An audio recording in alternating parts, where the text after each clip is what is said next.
You were never invisible. You were trained to appear so. As a child, all it took was a smile or a fall from a bike for the world to rush to your rescue. But as you grew older, the way others looked at you began to change. A smile was no longer enough. Words began to sound neutral, and your space increasingly cramped. You didn't disappear. You simply fit perfectly into what the system calls the common man. And herein lies the brutal paradox. The more you try to fit in, the more irrelevant you become. Mediocrity doesn't hurt all at once, it corrodes. It begins with empty praise, with knee-jerk advice about being yourself, with promises that one day someone will truly notice your worth. But that day never comes. Because attraction, desire, attention don't obey justice. They respond to presence, to rarity, to unpredictability. And everything you were taught, from school to dating manuals, was the exact opposite of what actually works. The question that eats away at you is the same one thousands of men silently repeat. Why doesn't anyone choose me? But the answer, if you have the courage to listen, isn't in what you have. It's in what you convey. In what your body reveals before your mouth utters a word. In what your eyes tell before you introduce yourself. This is where the turning point begins. Not with catchphrases, but with the complete destruction of the domesticated persona you carry. And beware. This video is not for those looking for quick tips. It's not for those afraid to face their own truth. Here, we'll rewrite your perception of what it means to be magnetic, attractive, and unforgettable. Not with fairy tale promises, but with real tactics, grounded in psychology, history, and visceral experience. Get ready to destroy myths, break patterns, and access the most powerful and dangerous version of yourself. And in the end, perhaps you'll discover that the real tragedy wasn't being invisible, but accepting it as fate. From now on, mediocrity is no longer an excuse. It's the enemy, and it will be annihilated. The biggest trap you fell into wasn't rejection, it was acceptance. From an early age, you were taught that being a good boy meant not interrupting, not speaking loudly, not arguing. They pushed a measured, polite, and morally palatable identity on you, with nice labels like polite, respectful, mature. But in practice, all of this was just code for what you really needed to be: predictable, submissive, and harmless. The problem is, the real world, the world of desire, influence, and power, doesn't work that way. School was your first indoctrination camp. There you learn not to stand out too much, to wait your turn, to raise your hand to speak. Those who questioned, interrupted, or commanded attention were labeled troublemakers. Those who conformed, even when silent and frustrated, were praised. This isn't a critique of discipline. It's an exposure of the formula that subtly amputated your most magnetic essence. Wild spontaneity, the courage to be unpredictable, the brilliance that exists in tension. In high school, you were conditioned to shine only with permission. And worse, you learned to be ashamed of your own intensity. Little by little, your energy was boxed into a model of masculinity that only works in theory. You were told to be gentle, present, loving, but the real world doesn't respond to intentions, it responds to feelings. And the modern good guy, however well-intentioned, conveys something fatal: neutrality. He doesn't bother, but he doesn't magnetize either. He doesn't threaten, but he doesn't seduce either. He's secure. And too much security is the antithesis of desire. Look around. How many men do you know who follow every social script, do everything right, are loyal, companionable, understanding, and yet are constantly ignored, dumped, or left for someone more problematic? Why do women seem to run to the arms of those who pose risks, while the stable guy who has always been there watches from the front row? The answer is blunt, but it needs to be said, because desire isn't born from stability. It's born from tension, from doubt, from the presence that vibrates between the predictable and the dangerous. Nietzsche's philosophy provides us with a surgical lens to understand this. In Beyond Good and Evil, he states that what is done for love is always beyond good and evil. In other words, instinct, when aroused, transcends the boundaries of social morality. Desire is immoral. It chooses not based on emotional history, but on vital energy. The woman who says she wants a sensitive and sweet man usually surrenders to the guy who makes her feel something she herself can't explain. And that something, almost always, is uncomfortable. It challenges, it breaks logic, and because of that, it magnetizes. But it's not your fault. You were raised by a culture that feminized men to make them domesticable. Disney movies, romantic comedies, and progressive discourses created the figure of the sensitive hero. A man molded to please, listen, care, but rarely lead or dominate socially. The figure of the white knight who waits, suffers in silence, and ultimately wins the princess with his kindness is an emotional farce. In real life, this knight usually dies alone or is friend-zoned with a pat on the back. Meanwhile, who do men truly admire? Think about it. Which male figures make a lasting impact? Tony Stark, James Bond, Thomas Shelby, Don Draper. None of them are examples of emotional balance, but they all have something in common. Magnetism. They don't ask for permission. They don't try to be cute. They aren't politically correct. They are dangerous, mysterious, and have an unshakable sense of self. And that's precisely what makes them desirable, even to people who morally disapprove of them. Because in the end, desire doesn't ask reason, it can enter. And perhaps this is the cruelest paradox. You spent your life trying to be good enough, and it's precisely this forced kindness that made you invisible. You were trained to fade away, to be convenient, to never bother, to not overshadow, to not appear arrogant. But what they called arrogance was actually presence. What they taught you to prune was your authentic brilliance. And now, you walk around hoping someone will notice your essence, when the whole world only responds to those who vibrate outside the norm. The psychoanalyst Carl Jung said, "He who looks outside, dreams. He who looks inside, awakens." And perhaps you need to face this truth brutally. Your invisibility is the result of a system, a project of silent domestication which offered you social comfort in exchange for your primal power. Your normality was engineered. And the price you pay for following this script is your complete neutralization in the game of desire. You become a functional, socially acceptable, and romantically irrelevant. But before you blame others, take a deep breath and accept. You participated in this construction. At some point, you believed that being nice was enough. That being nice was a differentiator. That showing your pain was enough for someone to choose you. And this is where the real breakthrough begins. When you realize it's not about being nice, it's about being impossible to ignore. The good news? All programming can be uninstalled, but not with motivational phrases or self-help mantras.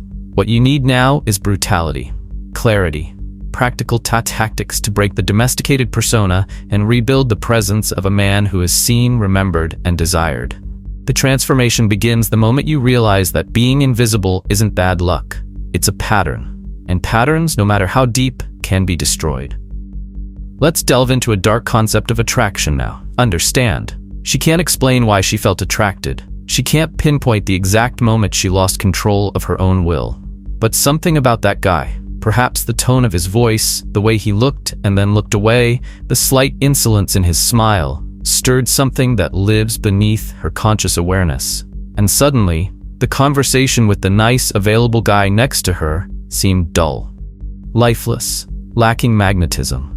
This is where the truth begins to emerge. Attraction isn't logical, it's neurological, biological, and deeply symbolic. You've been taught to win someone over with arguments, as if desire obeyed the logic of a resume. Look how intelligent, trustworthy, and sensitive I am. But what truly awakens female desire, and here we'll draw on studies in evolutionary psychology, neuroscience, and behavior, are subtle signals that activate something in her brain that doesn't even pass the sieve of reason. It's a perception of value, of scarcity, of unconscious hierarchy. Attraction is the biological response to a behavioral code that effortlessly communicates power. Let's start with biology.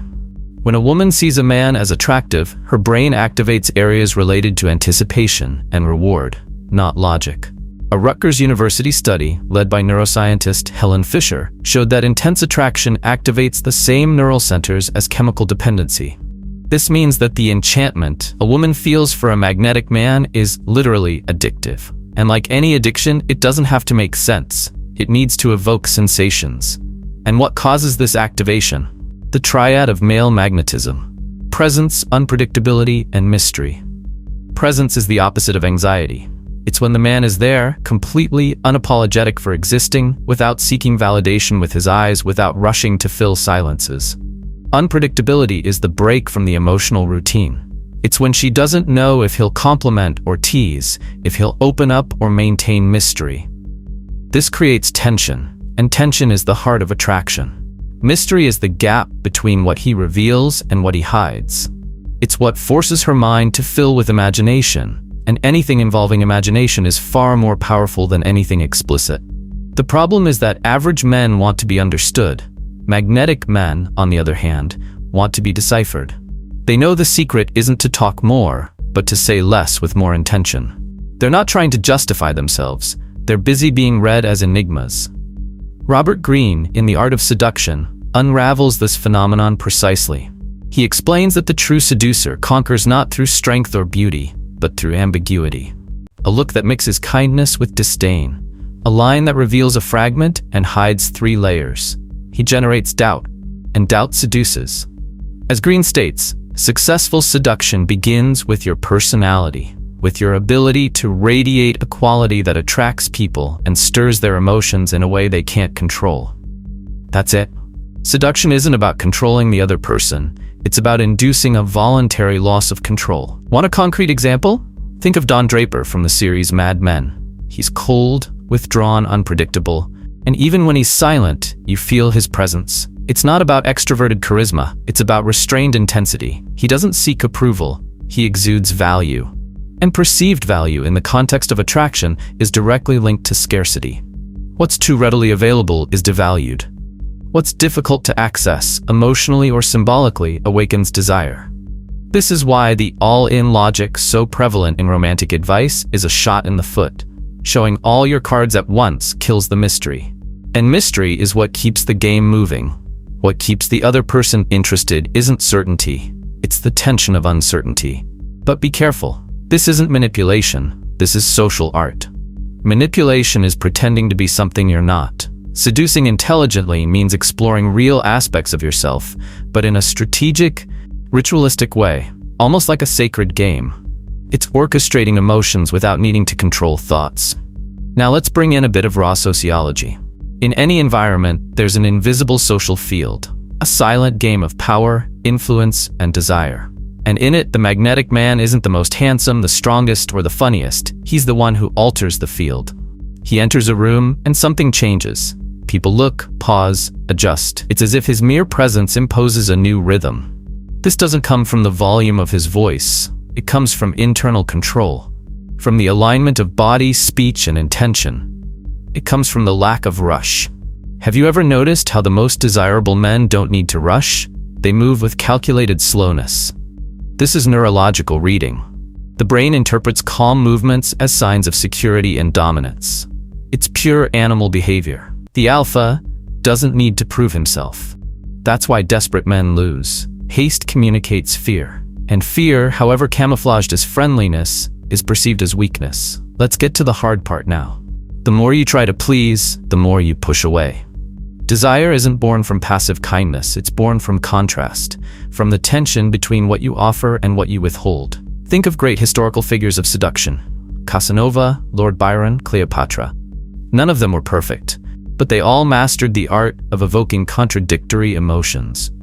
They made the other feel special and at the same time insecure.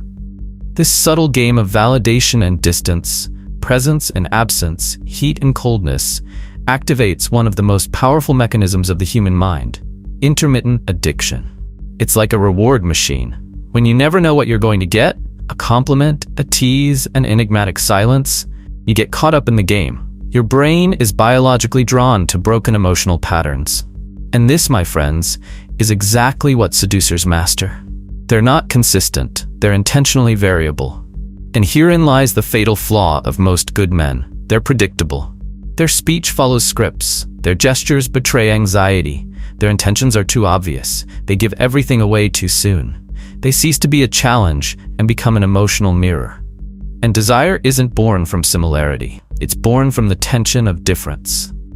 Want some practical data? In a study published in the Journal of Experimental Social Psychology, it was shown that women are more attracted to men whose interest isn't immediately clear. Those who displayed interest ambiguously, neither cold nor overly warm, elicited greater emotional activation. Why? Because they generated doubt. And where there's doubt, there's curiosity. Where there's curiosity, there's mental presence. And where there's presence, there's attachment. Want to be remembered? Stop being predictable. Want to be desired? Become an enigma. The modern woman doesn't seek answers. She seeks experiences that break her out of emotional repetition. The guy who offers everything, delivers comfort, affection, predictability, and stability, and nothing more, becomes a big brother.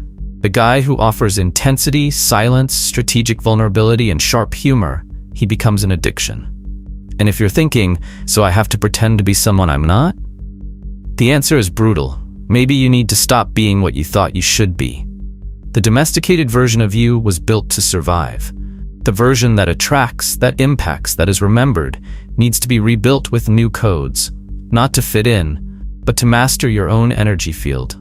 In other words, it's not about being a bad boy. It's about reclaiming your instinct, your natural play, your conscious wildness. Because only when you activate your unpredictable, dangerous, nonverbal side, the one that doesn't need explaining, just conveying, do you access the true plane of attraction. The woman you desire doesn't want perfect. She wants someone who takes her out of control, with class, who breaks the script, who enters her emotional realm without asking permission. And you can be that man, but only if you're willing to abandon logic, the need for approval, and the desire to be understood. The man she wants isn't always the one she admits, but it's the one who silently makes her breathless. If everything you've been told about being yourself worked, you wouldn't be here. The truth is, the you shaped by years of social conditioning needs to die so a new you can emerge. Seduction isn't a mystical talent, it's a code. And like any code, it can be learned, internalized, and lived consistently. The magnetic man isn't born, he's forged. And this forging has 3 layers: the physical, the social, and the symbolic. The first layer is the most obvious, but no less neglected: the physical. We're not talking about beauty, we're talking about perception. The human brain makes value judgments in the first 0.7 seconds of eye contact. This isn't vanity, it's neuroscience. Your posture, your gaze, your rhythm of movement, and the way you occupy space say more about you than any sentence that comes out of your mouth. If you enter hunched over, move too quickly, speak too loudly, or gesture aimlessly, the unconscious reading is simple. This man is trying to prove himself, and those who try to prove themselves have already lost. Start with your physical presence: open shoulders, visible neck, slightly elevated chin, slow breathing. When you slow down your body's rhythm, the world sees you as someone who has already conquered internally. The alpha doesn't rush. The king doesn't gesticulate excessively. The predator doesn't rush. The visual aesthetic of the magnetic man is one of mastering his surroundings. Wear clothes that create structured silhouettes, solid colors, few accessories, and a golden rule: never let your style seem more forced than your energy. Unintentional aesthetics convey disguised insecurity, but the body is only the foundation. The second layer is the most neglected: social energy. This is where the mastery of speech, listening, and emotional unpredictability comes into play. Most men talk too much. They try to fill the silence with jokes, long stories, and disguised self-affirmations. The true seducer does the opposite. He creates silence. He knows that what attracts most in a conversation isn't the number of words, but what they provoke. A deep voice, a slow pace, strategic pauses, the use of silence as a weapon. This shifts the tone, this creates tension. And don't confuse tension with hostility. We're talking about emotional contrast. A man who moves between sarcastic humor, intense listening, clever provocation, and unexpected calmness intensely activates the other person's emotional centers. He's difficult to read, and therefore addictive. Instead of telling everything about himself, he suggests stories. Instead of trying to convince, he simply shares authentically. And if someone doesn't understand, he doesn't correct. He allows for mystery. One of the greatest secrets of seduction is knowing how not to explain. You don't need to justify your attitude, your taste in music, your choice of restaurant. The magnetic man is a living narrative that doesn't pressure itself to be deciphered. And here comes a powerful element: emotional scarcity. Show presence, but withdraw at key moments. Validate, but cut back on excess. Reveal, but never everything. Scarcity creates value, and perceived value is what drives desire. We've reached the third layer, and perhaps the most decisive: the symbolic. this is your internal narrative. What you believe about yourself determines everything. If you feel you need to be accepted, you behave like someone asking for permission. If you believe you're naturally magnetic, you convey it without saying a word. The human mind is symbolic. And your identity, the one that vibrates below consciousness, is the signal the whole world hears even when you're silent. Therefore, the final transformation requires an internal rupture. You need to stop trying to be loved and start loving the character you're going to create. Imagine yourself as an archetype, an alter ego, a strategic version of yourself, the man you would be if you weren't afraid. Give him a name, a code of conduct, an aesthetic, and start acting like him. This isn't pretending. This is creation. The world's great seducers, Casanova, Oscar Wilde, James Dean, were all personas built on something real, but with intention. And here's a powerful practice: the reverse mirror. Every day for 5 minutes, look at yourself in the mirror and maintain eye contact without looking away. But not as if judging yourself. Look as if observing yourself with curiosity. Ask yourself, who am I when no one is looking? The initial discomfort will, over time, transform into familiarity, and familiarity breeds comfort. When you feel comfortable with your own presence, the world feels it too. Another practice: descending speech. Start your speech firmly, but slightly reduce the tone and intensity at the end of the sentence. This communicates control. Insecure men raise their tone to validate their speech. Secure men lower their tone, as if they don't need a reaction to feel affirmed. This subtle detail completely transforms how your words are received. And finally, the ritual of emotional scarcity. Choose a moment each day when you purposefully withdraw. It could be in a conversation, in a text exchange, or even on a date. Leave at the peak of your energy. Create absence before it's perceived as disinterest. This activates emotional memory. It makes you remembered when no one else is. The sum of these 3 layers, body, social energy, and symbolic identity, creates a magnetic field. It's not about pleasing. It's about evoking emotions. It's not about proving yourself. It's about making yourself felt. It's not about appearing confident. It's about not needing acceptance to exist. And yes, this requires practice. But the training isn't technical. It's ritualistic. Every day, you step out into the world with the mission of conveying presence. In every look, every gesture, every word. This will require you to eliminate weak habits: rushing, justifying, over-explaining, and insecure laughter. It will require you to embrace the discomfort of being different. But as you do, you'll notice something strange. People begin to adjust to your rhythm, to follow you with their eyes, to seek your approval. And when that happens, don't be dazzled. Just know, you've become the exception. Starting today, you have a brutal choice. Continue playing the game with the rules you were taught, or with the ones that actually work. Because now you know, attraction isn't about beauty, status, or memorized words. It's about energy, presence, silence, and emotional scarcity. It's about mastering the codes that make a woman stop, feel, and not forget. But this video was just the surface. The real transformation begins when you access what no one is showing you. That's why I created the Forbidden Manual, How to Trigger Desire in 60 Seconds. A direct, brutal, and strategic audiobook that will blow everything you think about the game of attraction out of the water. It's no longer a motivational manual. It's a code, a ritual, an audio system you can carry in your pocket, listen to every day, and reprogram your body language, energy, and mindset in real time. If you felt the impact of this video, this audiobook will turn you inside out. Click the link now and join the 3% who know exactly how to trigger desire in less than 60 seconds.